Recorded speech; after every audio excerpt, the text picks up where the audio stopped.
So You Want to Be a Wizard by Diane Duane. Prologue. Part of the problem, Nita thought to herself as she tore desperately down Rose Avenue, is that I can't keep my mouth shut. She had been running for 5 minutes now, hopping fences, sliding sideways through hedges, but she was losing her wind. Some ways behind her, she could hear Joanne and Glenda and the rest of them pounding along in pursuit, threatening to replace her latest, now fading black eye.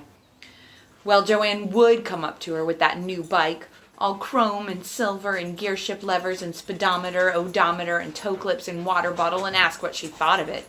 So Nita had told her. Actually, she had told Joanne what she thought of her. The bike was all right.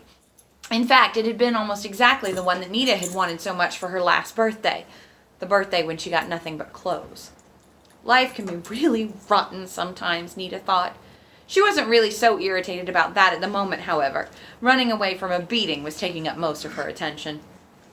"Callahan!" came a yell from behind her. "I'm going to pound you up and mail you home in bottles!" I wonder how many bottles it will take, Nita thought, without much humor. She couldn't afford to laugh.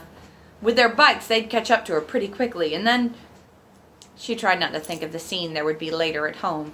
Her father raising hands and eyes to the ceiling, wondering loudly enough for the whole house to hear, "Why didn't you hit them back?" Her sister making belligerent noises over her new battle scars. Her mother shaking her head, looking away silently, because she understood. It was her sad look that would hurt Nita more than the bruises and scrapes and swollen face would. Her mom would shake her head and clean the hurts up and sigh. Crud, Nita thought. The breath was coming hard to her now. She was going to have to try to hide to wait them out, but where? Most of the people around here didn't want kids running through their yards. There was old Crazy Swale's house with its big landscape yard, but the rumors among the neighborhood kids said that weird things happened in there. Nita herself had noticed that the guy didn't go to work like normal people. Better to get beat up again than go in there. But where can I hide? She kept on running down Rose Avenue, and the answer presented itself to her. A little brown brick building with windows warmly alight. Refuge, safety, sanctuary. The library. It's open, it's open. I forgot it was open late on Saturday. Oh, thank heaven. The sight of it gave Nita a new burst of energy. She cut across its tidy lawn, loped up the walk, took the 5 stairs to the porch in 2 jumps, bumped open the front door and closed it behind her, a little too loudly.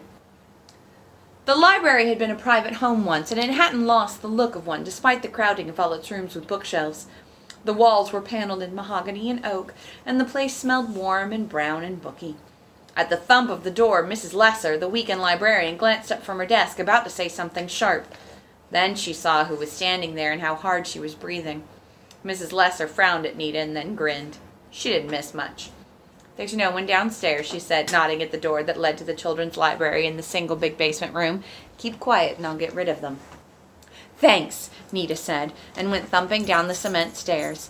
As she reached the bottom, she heard the bump and squeak of the front door opening again. Nita paused to try to hear voices and found that she couldn't. Doubting that her pursuers could hear her either, she walked on into the children's library, smiling slightly at the books and the bright posters. She still loved the place.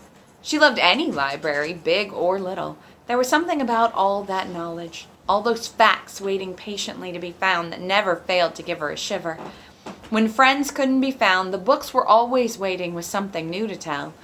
Life that was getting too much the same could be shaken up in a few minutes by the picture in a book of some ancient temple newly discovered deep in a rainforest, a fuzzy photo of Uranus with its up and down rings, or a prism picture taken through the faceted eye of a bee. And though she would rather have died than admit it, no respectable 13-year-old ever set foot down there. She still loved the children's library, too. Nita had gone through every book in the place when she was younger, reading everything in sight. Fiction and non-fiction alike, fairy tales, science books, horse stories, dog stories, music books, art books, even the encyclopedias. "Bookworm," she heard the old jeering voices go in her head. "4-eyes, smart-ass, hide in the house and read, walking encyclopedia, think you're so hot." "No," she remembered herself answering once, "I just like to find things out." And she sighed, feeling rueful. That time she had found out about being punched in the stomach.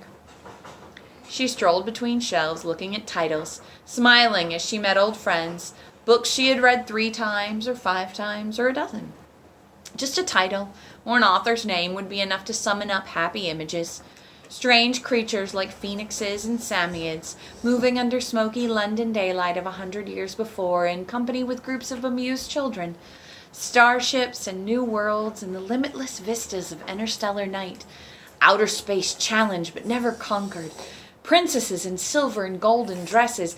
Princes and heroes carrying swords like sharpened lines of light. Monsters rising out of weedy tarns. Wild creatures that talked and tricked one another. I used to think the world would be like that when I got older. Wonderful all the time. Exciting, happy, instead of the way it is. Something stopped Nita's hand as it ran along the bookshelf. She looked and found that one of the books, a little library-bound volume in shiny red buckram, had a loose thread at the top of its spine, on which her finger had caught. She pulled the finger free and glanced at the title.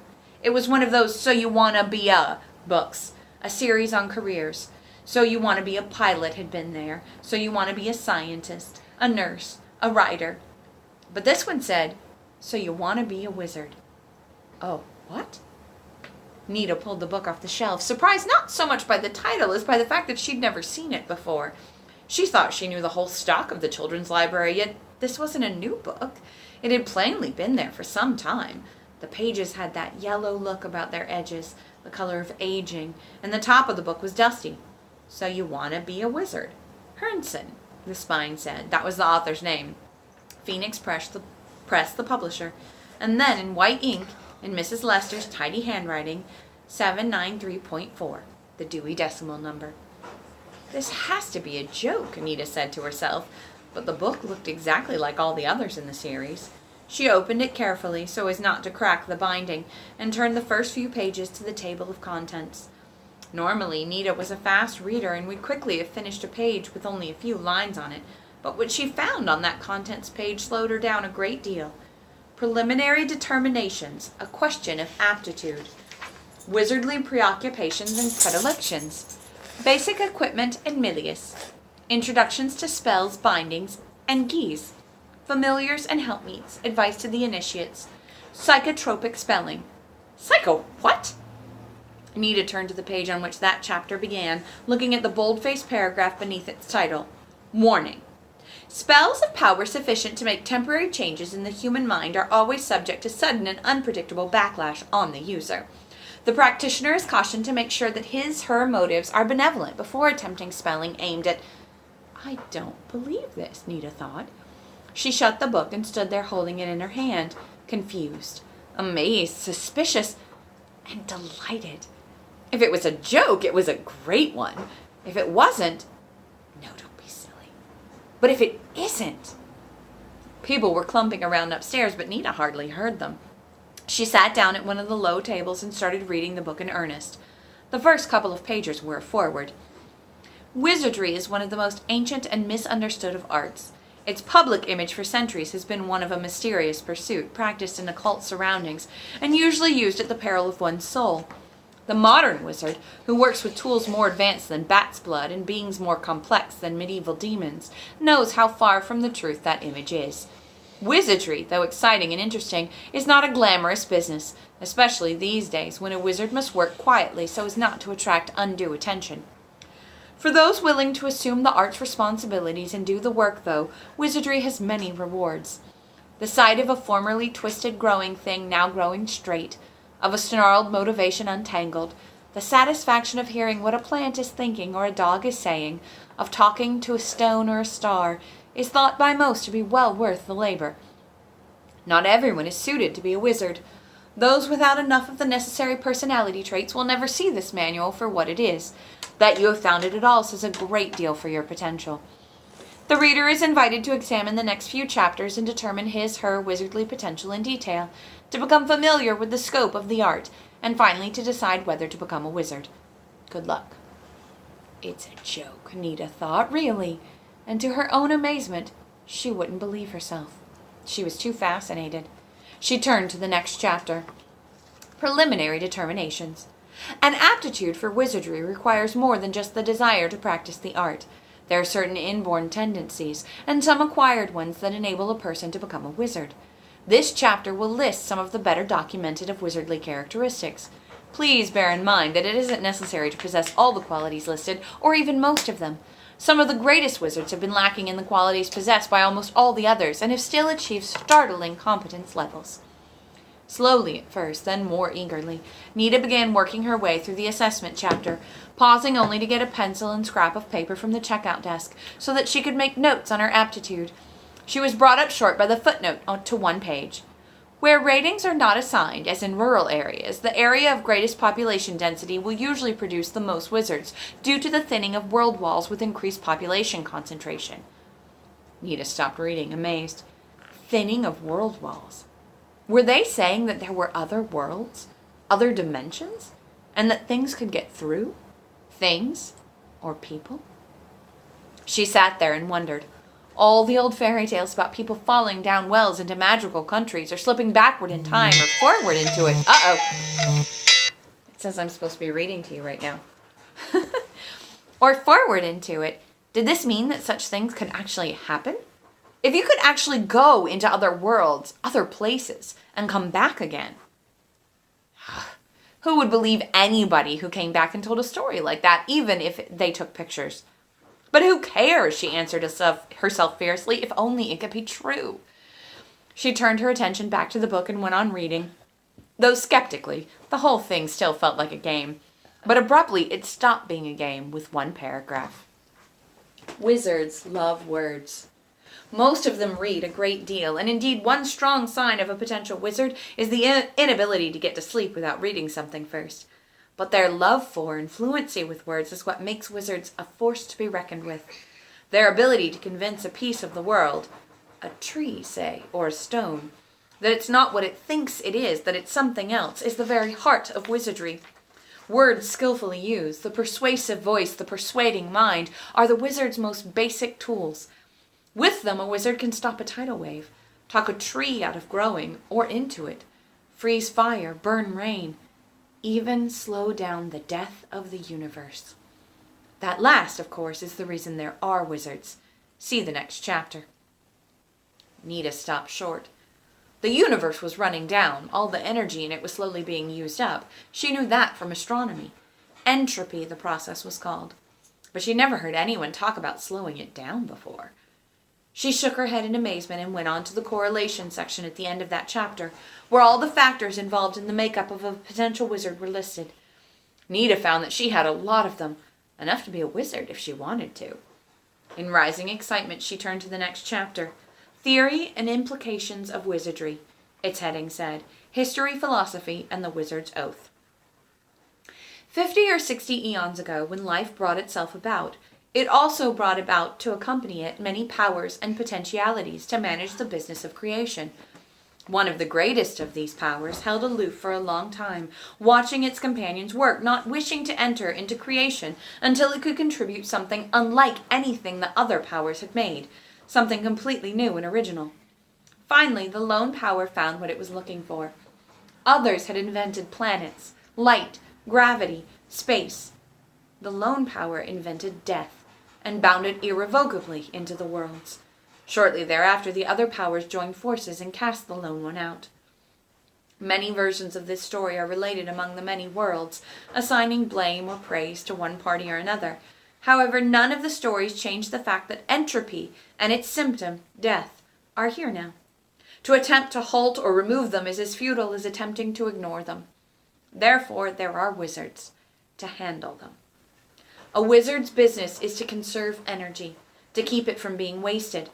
On the simplest levels, this includes such unmagical looking actions as paying one's bills on time, turning off the lights when you go out, and supporting the people around you in getting their lives to work. It also includes a great deal more. Because wizardly people tend to be good with language, they can also become skillful with the speech, the magical tongue in which objects and living creatures can be described with more accuracy than in any human language. And what can be so accurately described can also be preserved, or freed to become yet greater. A wizard can cause an inanimate object or animate creature to grow, or stop growing, to be what it is or something else. A wizard, using the speech, can cause death to slow down, or go somewhere else and come back later. just as the lone power caused it to come about in the first place. Creation, preservation, destruction, transformation, all are a matter of causing the fabric of being to do what you want it to. And the speech is the key. Nita stopped to think this over for a moment. It sounds like if you know what something is, truly know, you don't have any trouble working with it.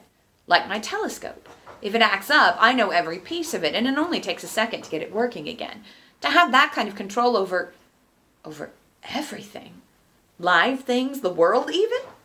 She took a deep breath and looked back at the book, beginning to get an idea of what kind of power was implied there. The power conferred by use of the speech has, of course, one insurmountable limitation, the existence of death itself. As one renowned senior wizard has remarked, entropy has us outnumbered. No matter how much preserving we do, the universe will eventually die. But it will last longer because of our efforts. And since no one knows for sure whether another universe will be born out of the ashes of this one, the effort seems worthwhile. No one should take the wizard's oath who is not committed to making wizardry a lifelong pursuit. The energy invested in a beginning wizard is too precious to be thrown away.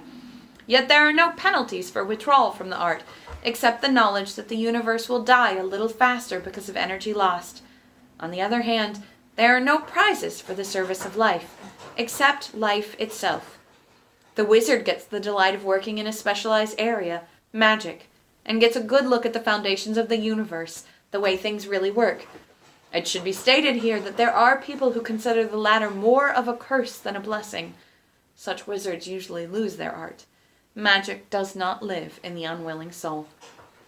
Should you decide to go ahead and take the oath, be warned that an ordeal of sorts will follow, a test of aptitude. If you pass, wizardry will ensue. Yeah, Nita thought, and what if you don't pass? Nita? Mrs. Lesser's voice came floating down the stairs, and a moment later she herself appeared, a large brunette lady with kind eyes and a look of eternal concern. You still alive? I was reading. So what else is new? They're gone. Thanks, Mrs. L. What was all that about, anyway? Oh, Joanne wanted to pick a fight again. Mrs. Lesser raised an eyebrow at Nita, and Nita smiled back at her shamefacedly. She didn't miss much. Well, I might have helped a little. I guess it's hard, Mrs. Lesser said. I doubt I could be nice all the time myself if I had that lot on my back. The only one you want today, or should I just have the nonfiction section boxed and sent over to your house? No, this is enough, Nita said. If my father sees too many books, he'll just make me bring them back. Mrs. Lesser sighed. Reading one book is like eating one potato chip, she said. So, you'll be back Monday. There's more where that came from. I'll check it out for you. Nita felt in her pockets hurriedly. Oh, crud, Mrs. L, I don't have my card. So you'll bring it back Monday, she said, handing her back the book as they reached the landing, and I'll stamp it then. I trust you. Thanks, Nita said. Don't mention it. Be careful going home, Mrs. Lesser said, and have a nice read. I will. Nita went out and stood on the doorstep, looking around in the deepening gloom. Dinner time was getting close, and the wind was getting cold, with a smell of rain to it. The book in her hand seemed to prickle a little, as if it was impatient to be read. She started jogging toward home, taking a circuitous route, up Washington from Rose Avenue, then through town along Nassau Road and down East Clinton, a path meant to confound pursuit. She didn't expect that they would be waiting for her only a block away from her house, where there were no alternate routes to take. And when they were through with her, the 6 of them, one of Nita's eyes was blackened, and the knee Joanne had so carefully stomped on felt swollen with liquid fire. Nita just lay there for a long while on the spot where they left her, behind the O'Donnells' hedge. The O'Donnells were out of town.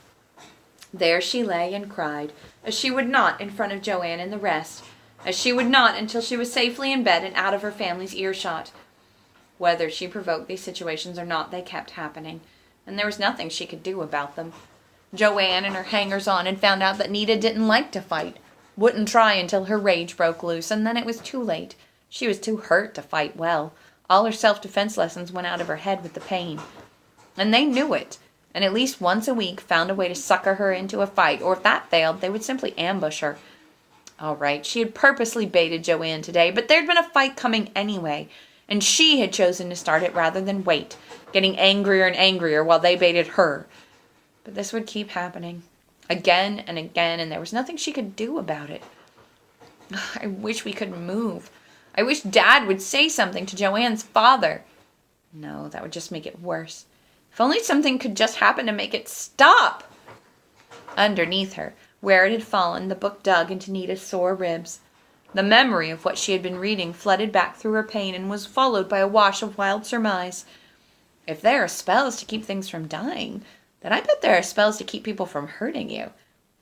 Then Nita scowled at herself in contempt for actually believing for a moment what couldn't possibly be more than an elaborate joke. She put aside thoughts of the book and slowly got up, brushing herself off and discovering some new bruises. She also discovered something else. Her favorite pen was gone.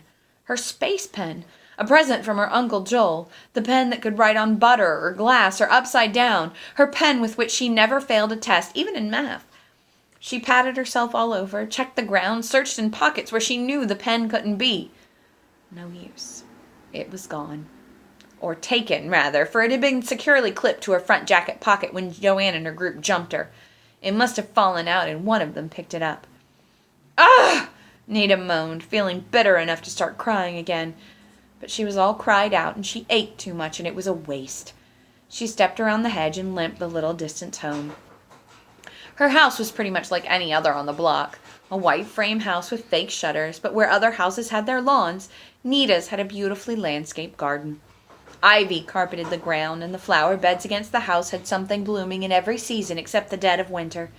Nita trudged up the driveway without bothering to smell any of the spring flowers, went up the stairs to the back door, pushed it open, and walked into the kitchen as nonchalantly as she could. Her mother was elsewhere, but the delicious smells of her cooking filled the place. Veal cutlets tonight. Nita peered into the oven, saw potatoes baking, lifted a pot lid, and found corn on the cob in the steamer. Her father looked up from the newspaper he was reading at the dining room table. He was a big, blunt, good-looking man, with startling silver hair and large, capable hands.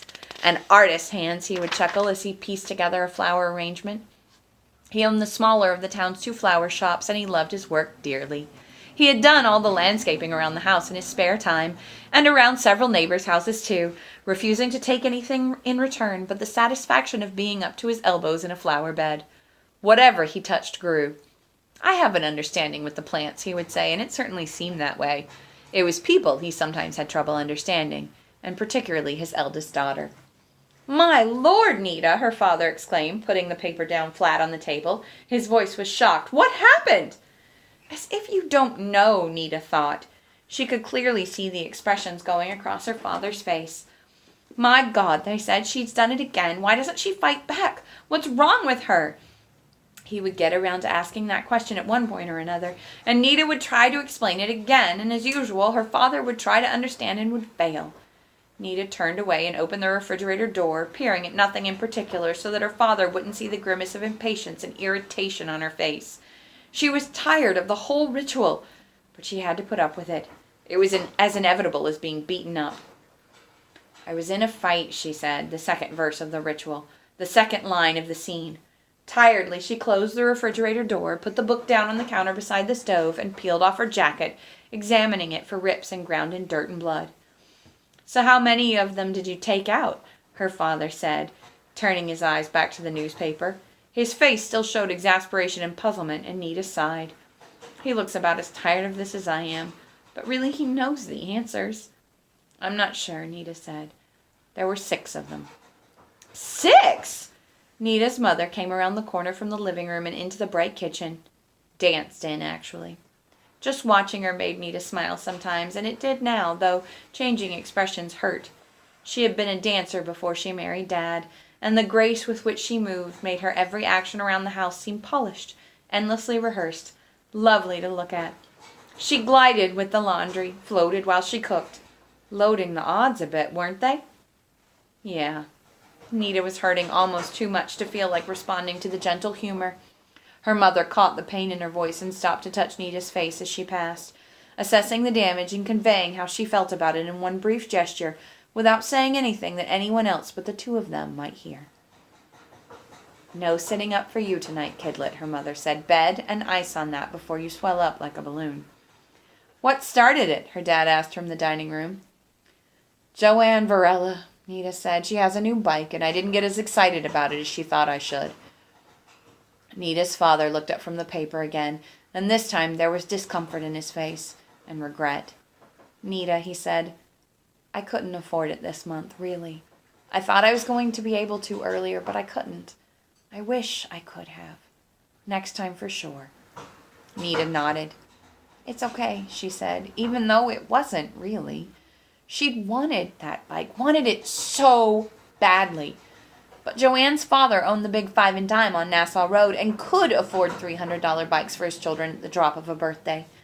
Nita's father's business was a lot smaller and was prone to what he called in front of most people cash flow problems, or in front of his family being broke most of the time. But what does Joanne care about cash flow or any of the rest of it? I wanted that bike. "Here, dreamer," her mother said, tapping her on the shoulder and breaking her thought. She handed Nita an ice pack and turned back toward the stove. "Go lie down or you'll swell worse. I'll bring you something in a while." "Shouldn't she stay sitting up?" Nita's father said. "Seems as if the fluid would drain better or something." "You didn't get beat up enough when you were younger, Harry," her mother said. "If she doesn't lie down, she'll blow up like a basketball. Scoot, Nita." She scooted around the corner into the dining room, around the second corner into the living room, and straight into her little sister, bumping loose one of the textbooks she was carrying and scattering half her armload of pink plastic curlers. Nita's father raised his eyebrows and turned his attention back to his paper as Nita bent to help pick things up. Her sister bent down beside her. Didn't take long to figure out what had happened. "Varela again, huh?" she said. Doreen was 11 years old, red-headed as her mother, gray-eyed as Nita, and precocious. She was taking 10th grade English courses and breezing through them, and Nita was teaching her some algebra on the side. Doreen had her father's square-boned build and her mother's grace, and a perpetual cocky grin. She was a great sister, as far as Nita was concerned, even if she was a little too smart for her own good. "Yeah," Nita said. "Look out, kid. I gotta go lie down." "Don't call me kid. You want me to beat up Varela for you?" "Be my guest," Nita said. She went on through the house, back to her room. Bumping the door open, she fumbled for the light switch and flipped it on. The familiar maps and pictures looked down at her. The National Geographic map of the moon and some enlarged Voyager photos of Jupiter and Saturn and their moons. Nita eased herself down onto the bottom bunk bed, groaning softly. The deep bruises were beginning to bother her now. Lord, she thought, what did I say? If Derry does beat Joanne up, I'll never hear the end of it. Doreen had once been small and fragile and subject to being beaten up, mostly because she'd never learned to curb her mouth either, and Nita's parents had sent her to jiu-jitsu lessons at the same time they sent Nita. On Derry, though, the lessons took. 1 or 2 overconfident kids had gone after her about a month and a half into her lessons and had been thoroughly and painfully surprised. She was protective enough to take Joanne on and, horrors, throw her clear over the horizon. It would be all over school. Nita Callahan's little sister beat up the girl who beat Nita up. Oh no, Nita thought. Her door opened slightly and Derry stuck her head in. "Of course," she said, "if you'd rather do it yourself. I'll let her off this time." "Yeah," Nita said, "thanks." Doreen made a face. "Here," she said, and pitched Nita's jacket in at her, and then right after it the book. Nita managed to field it while holding the ice pack in place with her left hand. "You left it in the kitchen," Doreen said. "Gonna be a magician, huh? Make yourself vanish when they chase you?" "Sure. Go curl your hair, runt." Nita sat back against the headboards of the bed, staring at the book. "Why not? Who knows what kinds of spells you could do? Maybe I could turn Joanne into a turkey. As if she isn't one already. Or maybe there's a spell for getting lost pens back." Though the book made it sound awfully serious,